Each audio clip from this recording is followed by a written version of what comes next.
Hey, how's it going? Your friendly neighborhood Amiot here. Today we're going to talk about better voice recordings. I found a fantastic guide online which helps you get really good voice quality while you're dealing with OBS. So let's begin.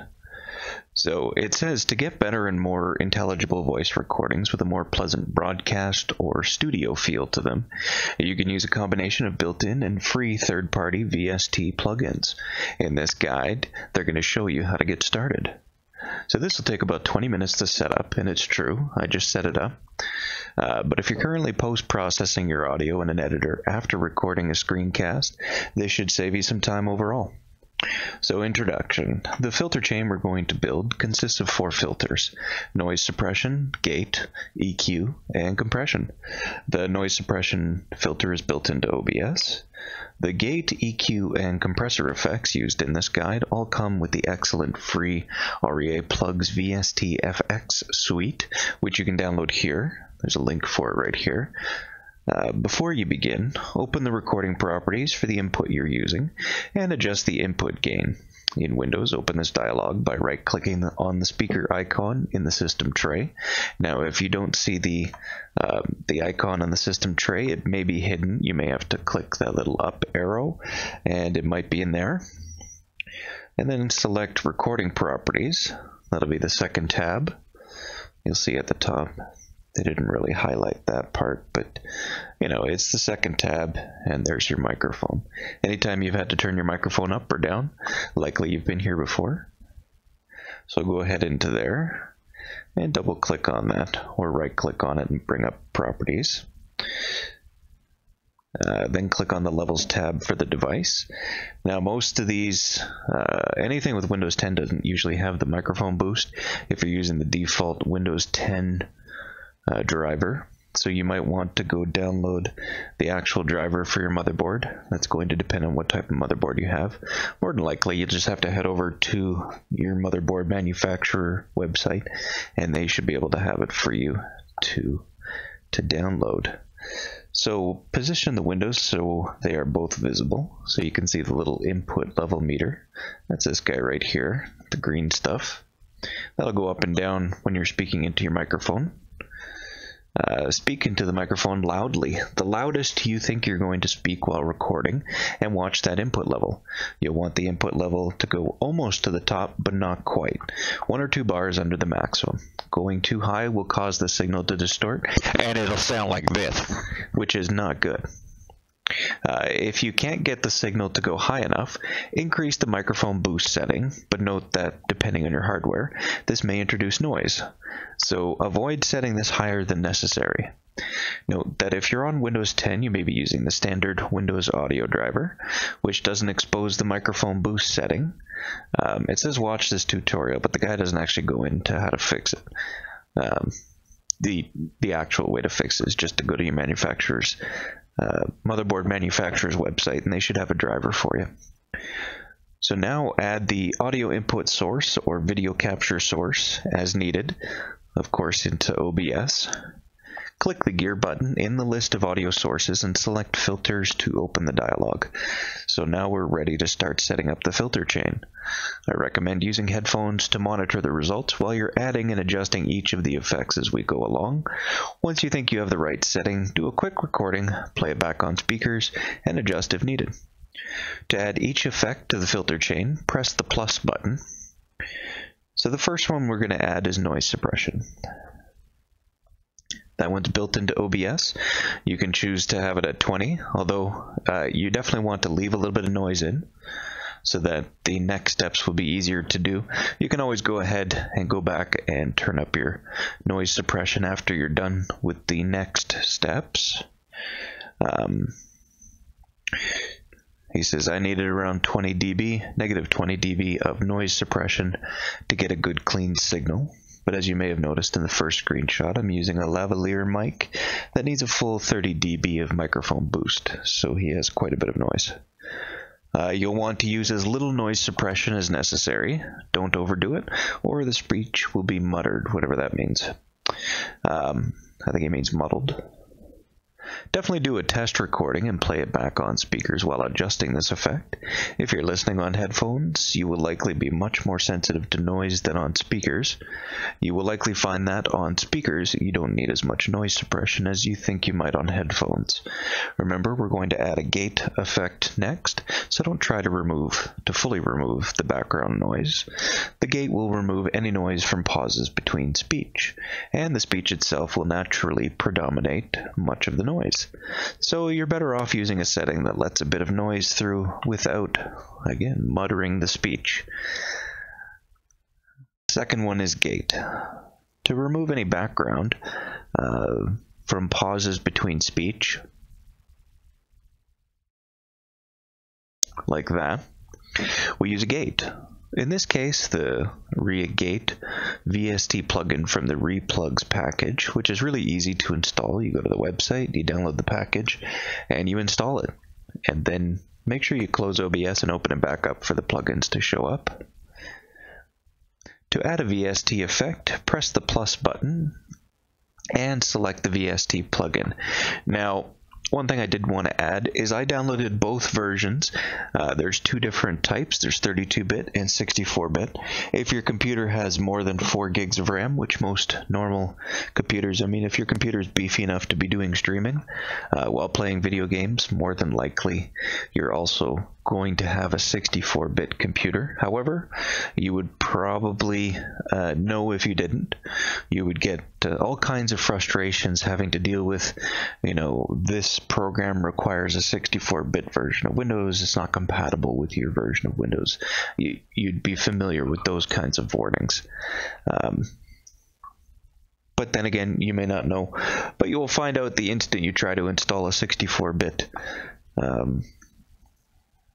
package into a non-64-bit system. It will tell you it's not compatible and won't let you install it, or it'll give you all kinds of errors. So if you're finding that kind of issue, maybe try the 32-bit. I personally installed both because sometimes I use the 64-bit version of OBS and sometimes I use 32. Depends which game I'm running. So we'll continue here. To add a VST effect, press the plus button and select VST plugin. Then select the actual effect on the right-hand side. ReGate standalone is the one we're doing here. REA, and then gate. And standalone, it just means it's a standalone from the drop-down. Now press Open Plugin Interface. That's the button underneath ReGate standalone. Press Open Plug Interface to configure the plugin. Now you can configure it exactly as they've done here, or you can follow the instructions on how to get, how to fine-tune this specifically for your system. He says, I'm a man with a fairly low voice, so the first thing I do is set the high pass setting to around 80 to 90 hertz to make sure the gate doesn't overreact to my voice. If you're a woman, you may not need to increase this setting.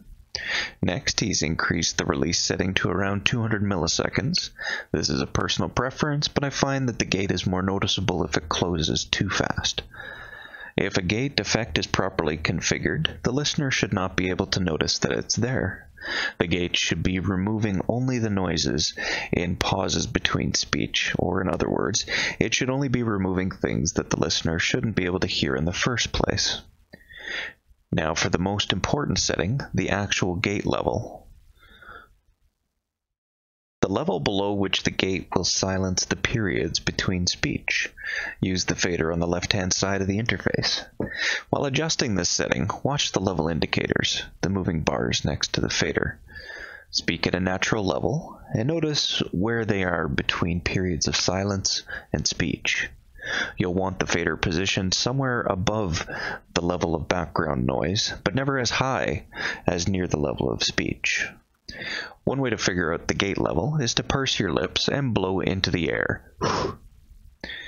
Never breathe directly at the microphone, but away from it, and watch the level indicators to figure out the level at which the gate will remove any breath level background noise. So like, breathing out of your nose. Fine-tuning this parameter is most likely easier while listening on headphones, but a test recording and speaker test is always in order. Make sure you test with words like 3 and free to make sure the gate opens up for the TH and the F sounds after periods of silence. 3. Free. If it's truncating these words, so if it's cutting off the first part, lower the gate level slightly and then test again. EQ is the next one. Next, we use an equalizer to make the consonants in words stand out, which helps make speech more intelligible. Add the Re-EQ VST plugin, which is listed as Re-EQ standalone in the plugin dropdown. You can set your number ones to these, which is what I did, and it sounds pretty good. Note that he's removed the unused bands while they're set at 0 dB by default. Removing them isn't really important. I just prefer not to have any unused bands displayed. I've selected the high shelf filter type from the drop-down, or the type drop-down. Now you'll notice that he only shows the settings for number 1. I went and found what his settings were for number 2. Equalizer, yeah. So the settings for number 1 are the same as this one, but the settings for number 2, the frequency I set at 60, pretty sure that's where he's set at. The gain is set at -2.9, and the bandwidth is set at 2. Now keep in mind that this is a high pass filter, so under the type is high pass. And the gain on my microphone, I needed to put it up to 10. You'll see why in a second here. He says he's selected the high shelf filter type from the type drop down. I use a frequency setting of around 2000 to 2500 Hertz, a fairly wide bandwidth of around 2 to 3 octaves, and gain setting of about 6 to 10 dB. A lot of this is personal preference, but some people have sharper or softer consonants than others, and the type of microphone, use of pop filter, etc. also affects these settings. I recommend you listen on headphones and figure out the best frequency setting for your consonants, and then do test recordings and playback on speakers to find the right gain setting. Optionally, if your voice sounds too boomy, you can cut the bass by adding a second band. Use a high-pass filter with a frequency setting of around 60 Hz or so. Again, whether you need this depends on a lot of factors, at least your voice and the microphone type and position, so definitely do speaker tests if you decide you need a high-pass filter. One of the things that you'll notice as well is if you do a speaker test and you're hearing a lot of boom, boom, boom, like really low resonant frequencies, like when you're typing you can hear the vibrations going through the desk or whatever your microphone is sitting on, and actually vibrating the microphone diaphragm. You'll want to definitely set that 60 Hertz filter, or if you hear this weird low buzz, like that's it could be 60 cycle hum, which will sometimes appear in some people's phantom power. If you use a good one, it should filter that out, but we can't all have expensive equipment, so that's one of the things you might want to look at. Finally, note that I've got the gain fader on the right hand side. That's this guy right here on the right, gain. Set to an extra boost of 6 dB. The final stage, the compressor, doesn't have an input gain setting, so I'm letting the EQ effect double as a gain stage to boost the signal going into the compressor. If your signal is loud enough, don't do this right away. You can come back and do it while adjusting the compressor if you need to. The fourth step is compression. This stage of the filter chain helps make sure your speech comes out at the same level throughout your presentation. It does this by monitoring the level at which you're speaking and making small adjustments continuously. It's natural for us to speak somewhat lower or higher depending on the subject. If you're particularly excited about one part of the presentation, you may speak louder without knowing it, and the compressor can help level things out so that your entire presentation is loud and clear, even to listeners using a low volume setting. Add the Recomp VST effect to the filter chain. It appears as Recomp-standalone in the plugin dropdown. Don't mistake this for Recomp X-standalone, which is a multi-band compressor, a very different effect. These are the settings that he set it for. Now, you may want to copy these. However, I did a completely different take. I followed his suggestions for a radio type sound, which is, I think, more suiting to the way my voice sounds. So the first one, I set this ratio to 3, and I have a second compressor effect set to the ratio of 100. Now I've also had to make a bunch of different changes, but those again were my personal preference. I'll just walk you through the steps of doing this. So the attack and release settings require a longer explanation, but 5 milliseconds and 30 milliseconds is a good starting point for these. If you'd like to learn more about compression in general, you can find this guide and click on that link, or you can see it down at the bottom there.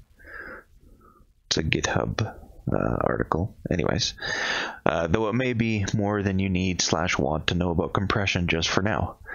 I use a ratio setting of 10:1, which is quite high.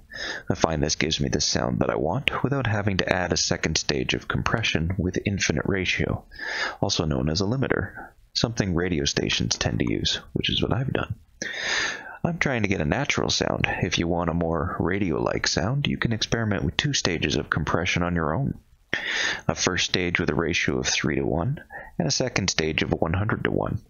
I recommend you proceed with a single stage of compression for now, as it's much harder to get 2 stages of compression working exactly right together. I didn't find it too difficult, but that's me. Now it's time to adjust the compression threshold. With the large fader on the left-hand side, the threshold is the level at which the compressor starts to lower the volume when you're speaking louder than normal. Using headphones for now, watch the input level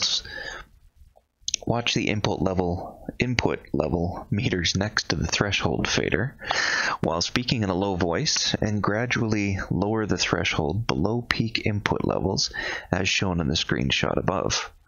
When you speak louder than the threshold level, the red compression level indicator on the right will start to move. If you're wondering why this meter is upside down, it's because it's indicating how much it lowers the volume when you speak louder than the threshold.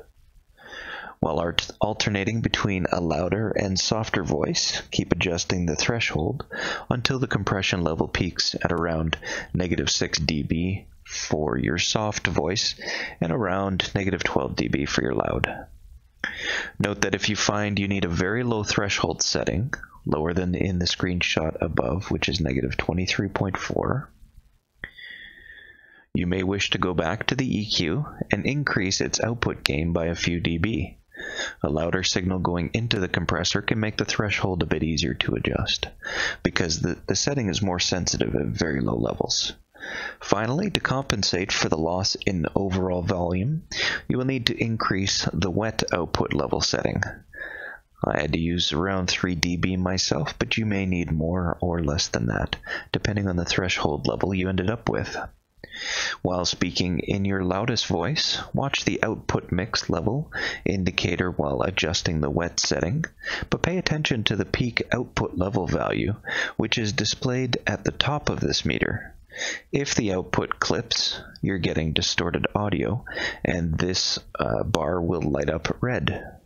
Once it lights up red, click on it to reset it, then lower the wet setting and try again. When you think you have the right setting, do a test on speakers, and be sure to speak both in your loudest and your softest normal voice. Come back and make small adjustments if needed. So the conclusion. In this guide, I used the free RePlugs suite of VST effects, which is one of the best free plugin suites available. Overall, these effects are of very high quality. However, there are definitely better compression plugins available to purchase, but they're not advertising any commercial plugins in the guide. There are other free compressor effects as well, some of which may sound better. Most do not have the meters and indicators you find on this one, which should help beginners get started and get a feel for it. Hopefully this guide helped you get better sound and gave you an idea as to why these types of effects are useful or necessary. Happy broadcasting!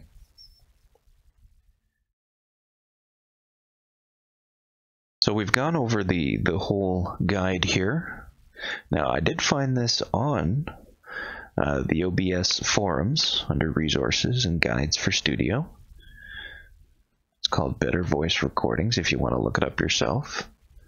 Just Google Better Voice Recordings, and it should show up in your Google search. If you do have any questions, though, feel free to leave me a comment.